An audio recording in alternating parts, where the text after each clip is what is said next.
Welcome to Mr. Arthur's video on solving radical equations, specifically for my second period class, but anyone's welcome to it. A couple disclaimers before I start. First, it is 6:51 p.m. and I am still in my classroom.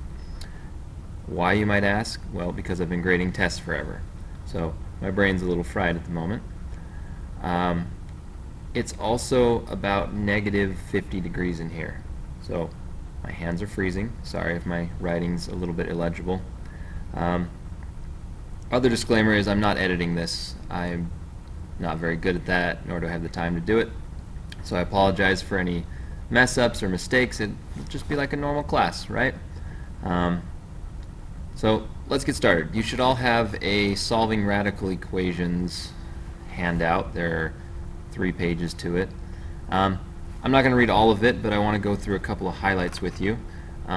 First of all, a radical equation, anything with a radical symbol or a rational exponent. I don't know if you remember back from secondary 2, but there was a radical rational exponent relationship that was often talked about, where if we have something like, let's say, the nth root of a to the n power, we could write that as saying a to the n over m power, like that. So radicals and rational exponents are the same thing. We're going to approach both of them today. We call the radicand anything that's under the radical symbol, and we call the index, the number here, m would be the index right here. If you don't see an index, we assume that it's 2. We all know about square roots. Okay. There are a couple of steps that we follow when solving radical equations, and they're laid out here on your handout. We'll go into more detail as we get into the examples, but we're going to isolate the radical on one side of the equation. Then we're going to raise each side to the power of the index, simplify, and check solutions in the original equation to eliminate any extraneous solutions. Okay. This one is not a suggestion. Okay. That's required. There are a lot of extraneous solutions that show up. If you recall, extraneous solutions are solutions that appear in the math but don't actually work in the original problem. And so we definitely need to check everything. And they're not as obvious as they were with rational equations. So we have to go back and work them. You'll see that there's a worked example here all typed up. I'm not going to spend time going through that. You can look through it with all the steps and see if you follow it. I want to just jump right into the examples with you, work through them, comment on a couple of them. I should probably mention that this is unscripted. I actually haven't filled this out yet before, so this is my first time. Hopefully it goes well. Hopefully I don't make too many mistakes. Okay, so in example 1, the first objective is that we want to isolate the radical, meaning get it on its own side of the equals. So first thing that we can do, I even brought colors with me. You can't even tell that those are colors, but they really are. Is I want to subtract this 4. Okay, I'm going to subtract 4 on both sides so that I get the square root of 3x plus 10 equals 5. Alright, now with that I've isolated my radical, so the next thing that I can do is I can raise it to the power of the index. Now, we talked about if the index isn't seen, it's just a 2, and so we know that the opposite of a square root is squaring. So I'm going to take and square this side, but that also means that I need to square the other side, keeping balance in the equation. So when I square a square root, we know that those cancel, and I'm left with 3x plus 10 equals 25, and then we just have a simple linear equation that we can solve for x. So we can subtract 10 on both sides and then divide by 3. Subtract 10, subtract 10. So I get 3x equals 15. And finally we'll divide by 3.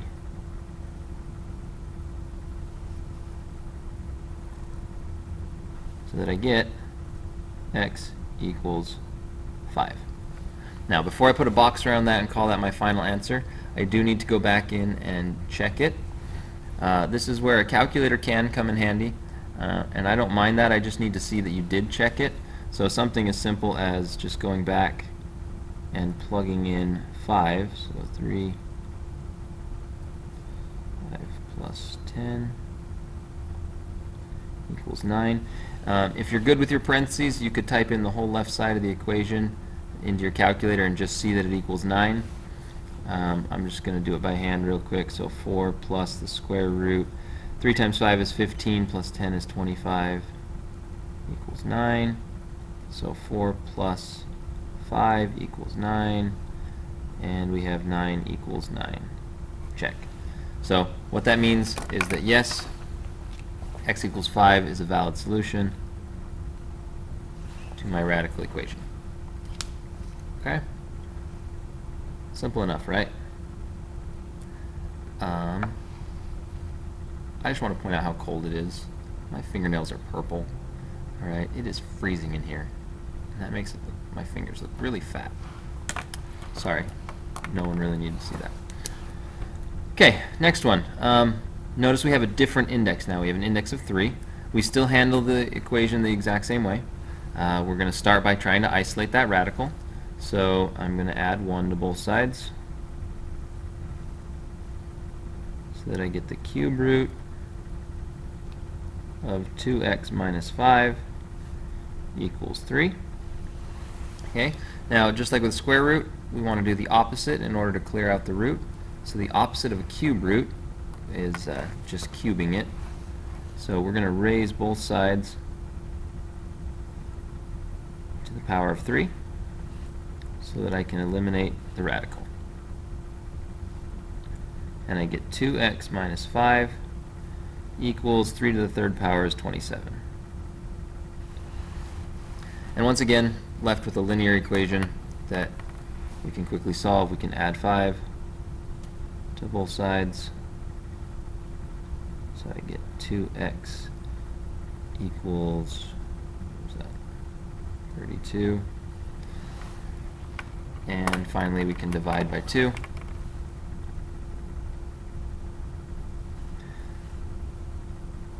Come up here, and we get x is equal to 16. Again, I'm not quite done. I want to check this, so find some space, and we'll plug in -1 plus the cube root of 2 times 16 minus 5 equals 2. Alright, simplify this down. -1 plus the cube root. 2 times 16 is 32. Minus 5 is 27. Equals 2. Hopefully we know the cube root of 27. We've seen that enough. But just in case you don't, or you come across another cube root, you can find cube roots and other roots in your calculator. So just as a reminder, there's the calculator. Okay, we can hit the math button, and then option number 4 is for cube roots. Okay, so I can hit the cube root of 27, enter, tells me it's 3. Okay, if you need another root for some reason, like the 5th root, there's not a preset 5th root, but what you can do is you can push 5, go into math, and then option number 5 here with that little x. The 5 is going to take the place of the x. So you hit enter, it makes it the 5th root of something like 32, and we get 2. Alright, so if you ever need roots, you can use your calculator. See you later, calculator. Okay, so -1 plus 3 equals 2, and sure enough that gives me 2 equals 2. Got it. So once again my answer of 16 works. Alright, simple enough, but there's always a catch, right? Sometimes. So this next example, you'll notice that we have a second x. Now usually when we see two x's, that's going to give us a little bit tougher equation to solve. And so let's take a look at that. We start the same though. I'm going to isolate the radical by adding 7 on both sides. So I get the square root of x plus 9 equals x plus 7. Okay, I can't combine those. They're not like terms. But the radical is isolated, so let's square it and get rid of that radical, which means I also need to square this. Now, we've had some problems in the past. When we're squaring a binomial, please do not write x squared plus 49. Okay, we've been over this a lot. You need to multiply it out. So I get x plus 9 equals x plus 7 times x plus 7. Alright, I just need to show you that just so we're clear. So this is going to give us a quadratic equation. So let's distribute this out. You can use the box method or FOIL. Okay. Let's back up a little. X plus 9 equals x squared plus 14x plus 49. Alright, now with quadratic equations, we always want to set one side equal to 0, and then we hope to factor or use the quadratic formula or any of the tools that we've learned in the past. So let's do that. I'm going to subtract a 9 as well as subtract an x, and we're going to do it at the same time because I don't write very small and I'm afraid I'm going to run out of room.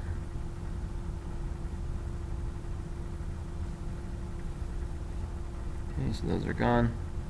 So I get 0 is equal to x squared plus 13x plus 40. Okay, first thing, definitely want to look and see if you can factor. This one does happen to factor.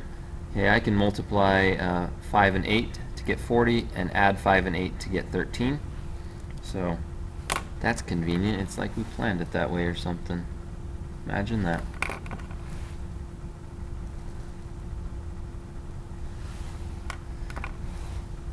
So I can say 0 is equal to x plus 5 times x plus 8.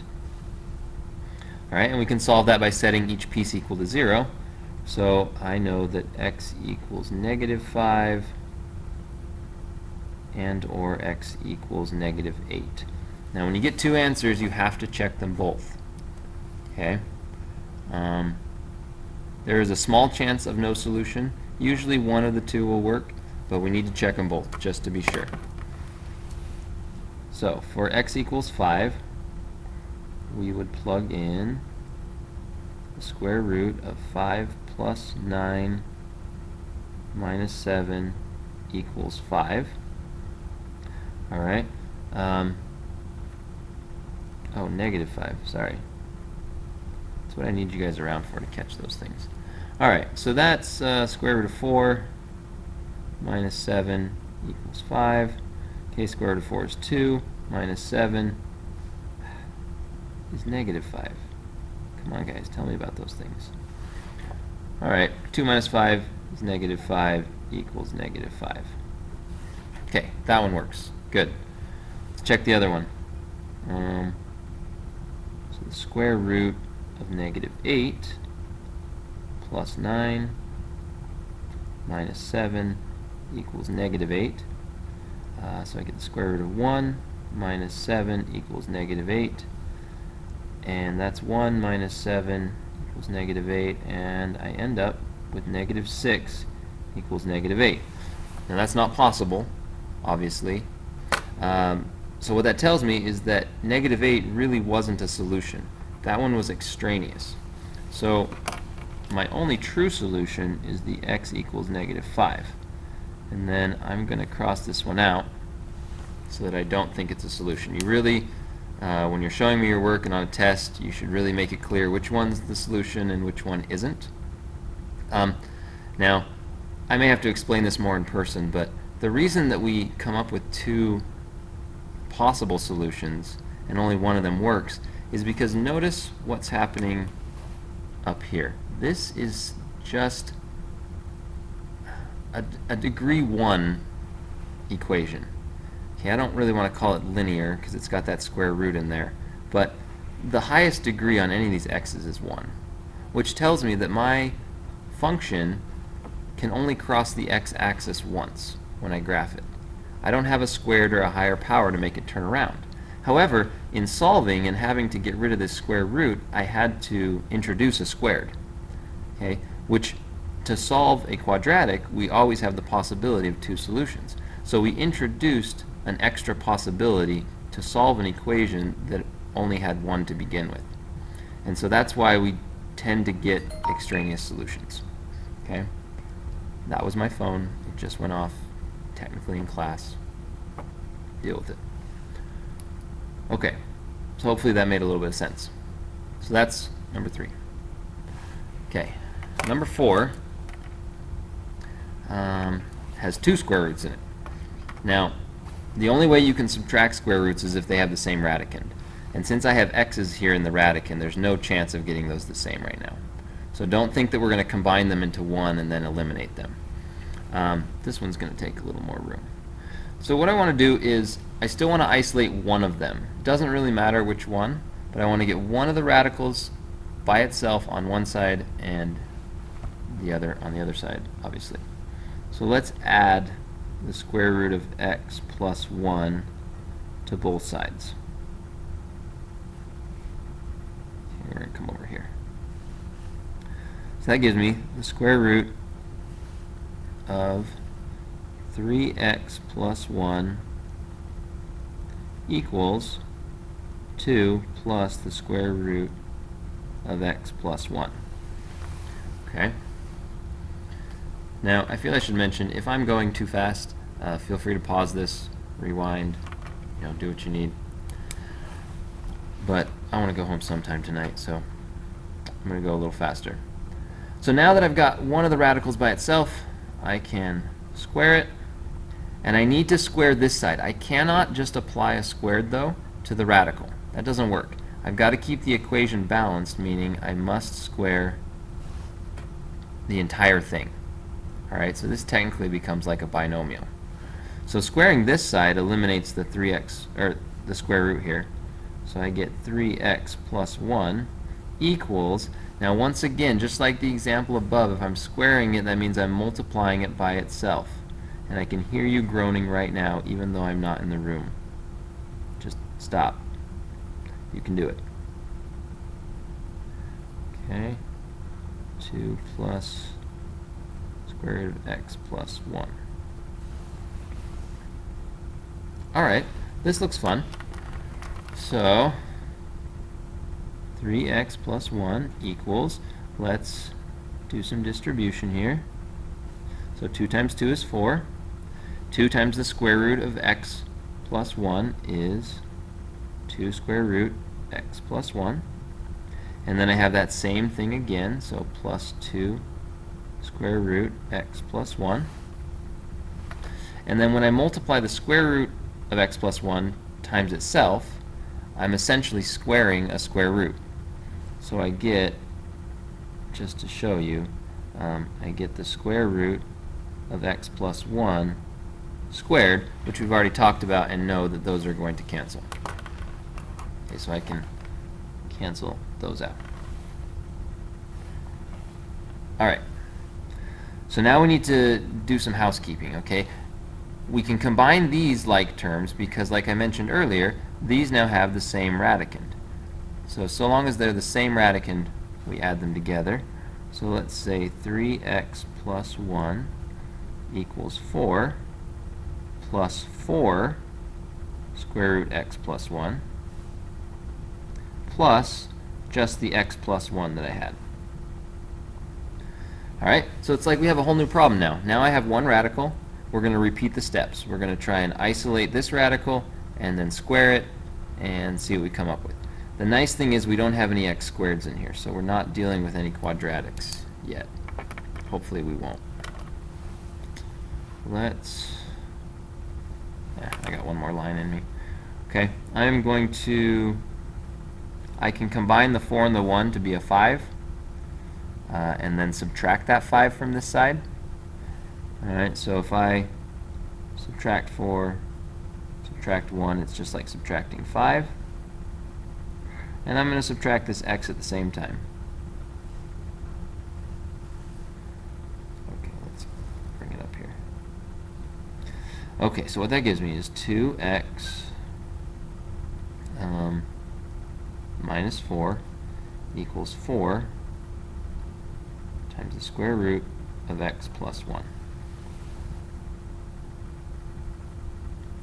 Alright, now we have a choice to make here. We do want to isolate the radical.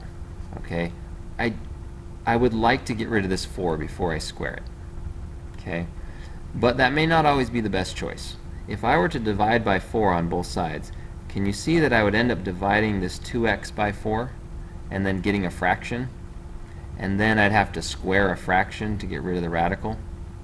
So although isolating the radical is ideal, sometimes if we're multiplying, we're going to keep it.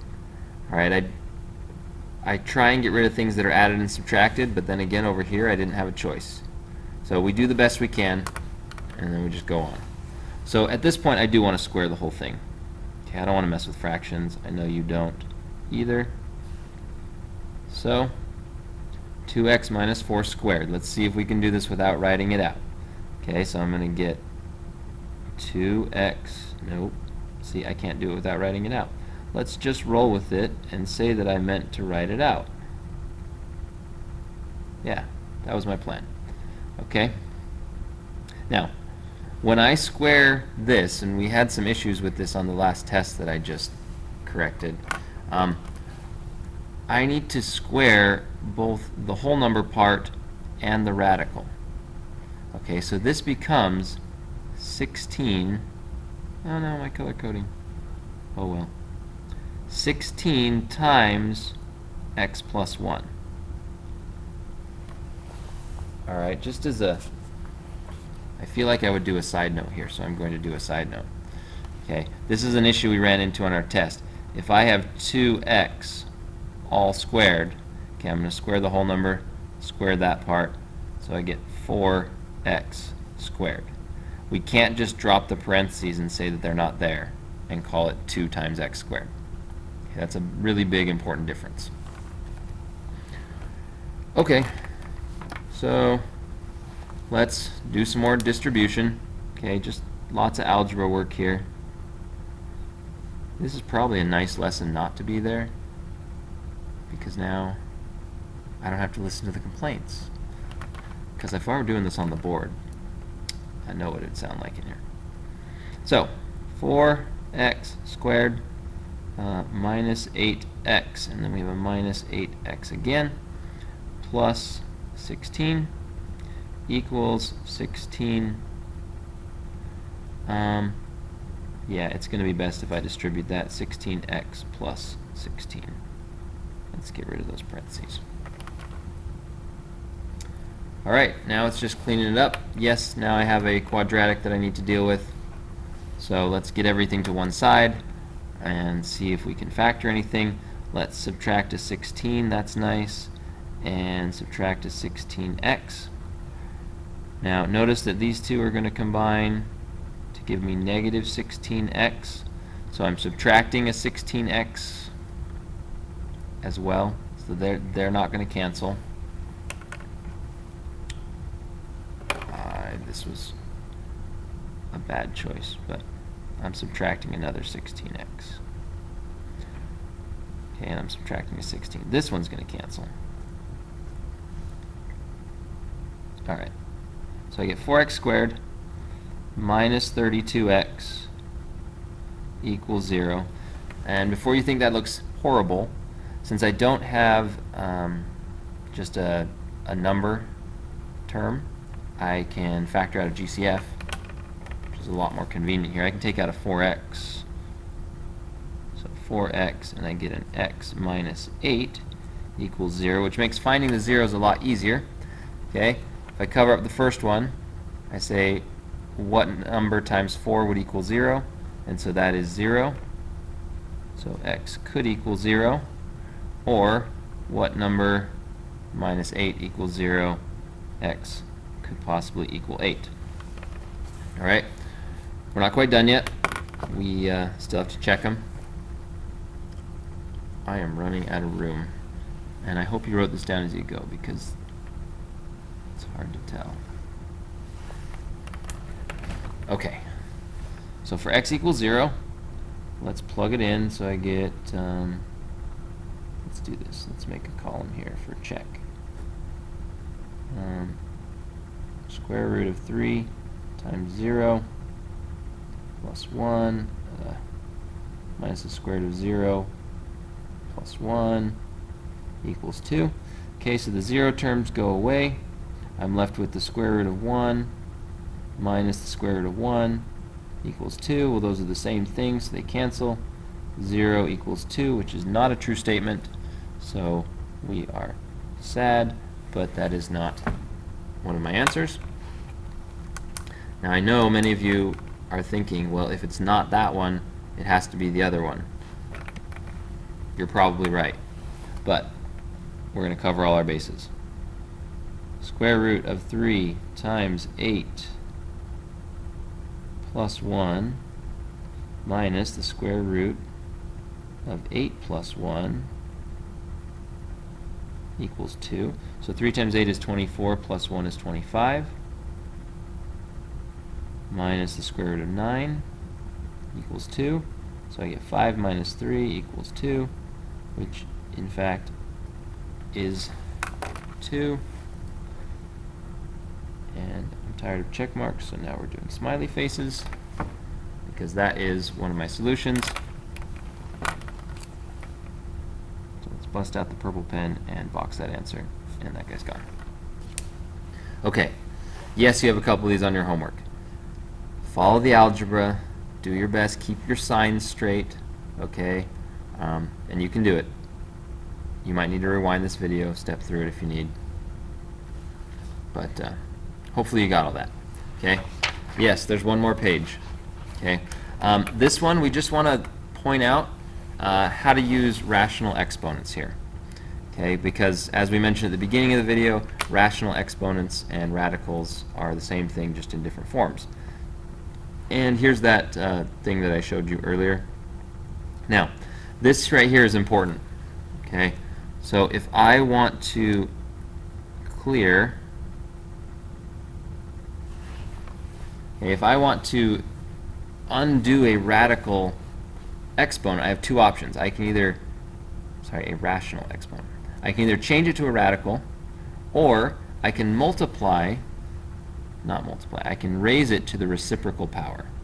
Okay, so notice down here, recall that when a rational number is multiplied by its reciprocal, the product is 1. So if I have a over b and multiply by b over a, I'm going to get the same thing in the numerator and denominator, which will become 1. So to solve radical equations in this form with a rational exponent, I'm going to raise each side of the equation to the power of the reciprocal, meaning b over a. Okay. To put that in numbers, if I have x to the 2/3, okay, and I raise that to the 3/2 power, okay, when I have an exponent raised to another exponent, I get x to the 2/3 times 3/2.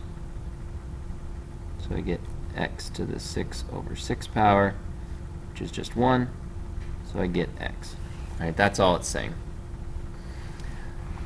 So with this one, same idea though. We're going to isolate the rational exponent, right, which is this piece right here. So everything else needs to go away. I have to start reverse order of operations, so I'm going to subtract 5 on both sides. Okay, so I get 2x plus 1 to the 2/3 power equals 8. And then here's a time where it does make sense to divide by 2 because I'm left with a whole number. So let's divide both sides by 2. And I get x plus 1 to the 2/3 equals 4. Okay, now I need to clear this out. So what I'm going to do, I'm going to take the whole thing, and I'm going to use brackets just because, and I'm going to raise it to the 3/2 power, which means I need to do the same thing to the 4, to the 3/2 power. So we saw above, these are going to cancel. They're just going to become an exponent of 1, which doesn't do anything. So x plus 1 equals, now 4 to the 2/3. There's two ways you can approach this. Okay. Another side note. All right. I can write 4 to the 3/2 is the same thing as the square root of 4 to the 3rd. All right, I could try that in my head. So 4 squared is 16, 4 cubed is 64. So this is the same thing as saying the square root of 64, which is 8. Okay, so we can do that. Or you can come to your calculator here, and your calculator can handle rational exponents. So we can say 4. We use the little we use this little caret button on the side to get an exponent, and we're going to type in parentheses. Well, never mind. The newer calculators, if it makes it smaller, like an exponent, then you're good. But if you have a TI-83 or something where it just puts that actual arrow-like symbol, then you do need to use parentheses. So watch out for that. 3 divided by 2. Okay, and it gives us 8 as well. So I know that this over here is 8. Alright, simple enough. Subtract 1, subtract 1. I get x equals 9. Let's check this by saying, okay, 2 times 9 plus 1 to the 2/3 power plus 5 equals 13. Again, you could type the left side into your calculator if you really want to. So this is 10 to the 2/3 power. Let's just use our calculator. 10 to the 2 divided by 3 power. Well, that's not cool at all.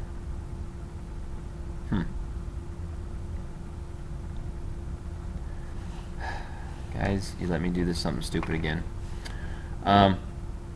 8 minus 1 is not 9. I'm going to pretend you all caught that a lot sooner than I did. So, let's try this again. 7 plus 1 is 8. 8 to the 2/3 power is 4. I like that a lot better. Okay. 2 times 4 plus 5 equals 13. 2 times 4 is 8, plus 5 is 13. 13 equals 13. Hooray! Okay, so my answer, we'll write this better, x equals 7.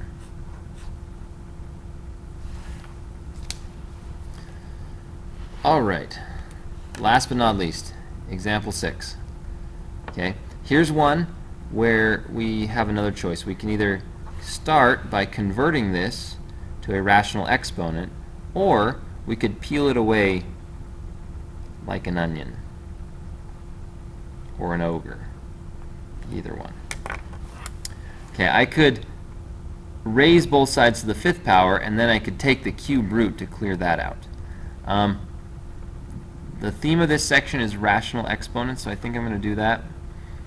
And yeah, let's go with that one. Okay, let's add 6.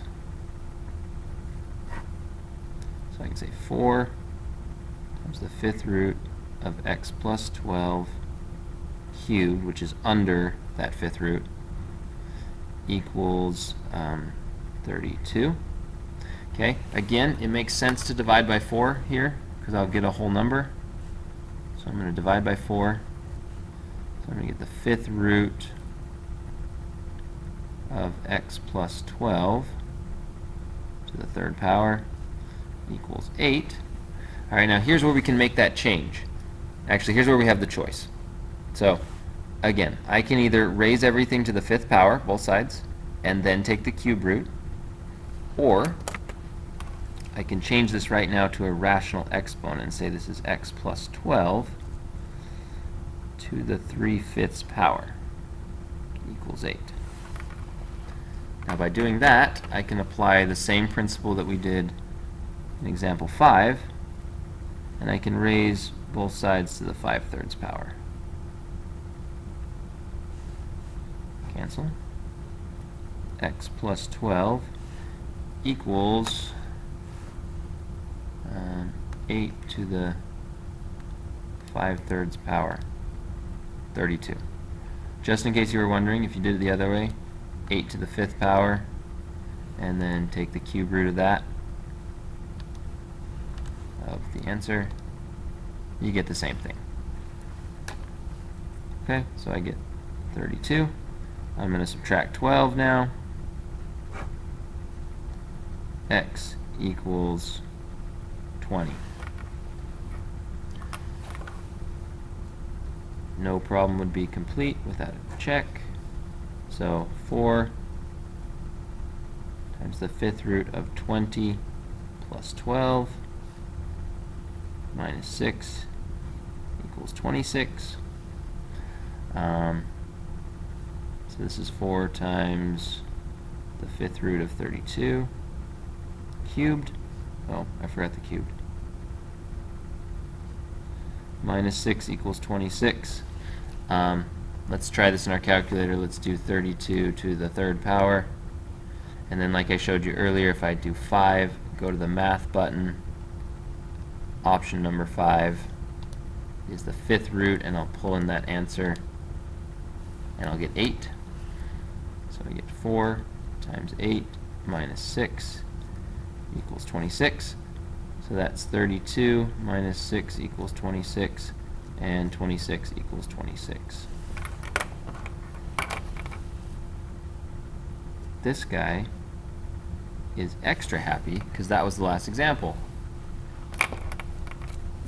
Now, generally speaking, with rational exponents, you're only going to get one solution and it's always going to work. But I want you to develop the habit of checking your work. All right. Hopefully that made some sort of sense to you. At this point, I want you to start working on your assignment. Okay? Please try, work together. Okay? If you're stuck on something, ask your neighbor or go ask someone else in the room. If you're absolutely lost and no one can figure it out, then I will talk about it next time. You do have answer keys available. I made sure to print them earlier today, so it's updated. It should all be correct. Good luck. I will actually be here after school Thursday, so if you want to just come talk to me later today, that's great. Or Friday works as well, or Monday, or whenever. Okay? Have a great day. Good luck on your assignment, and I will see you soon. Bye.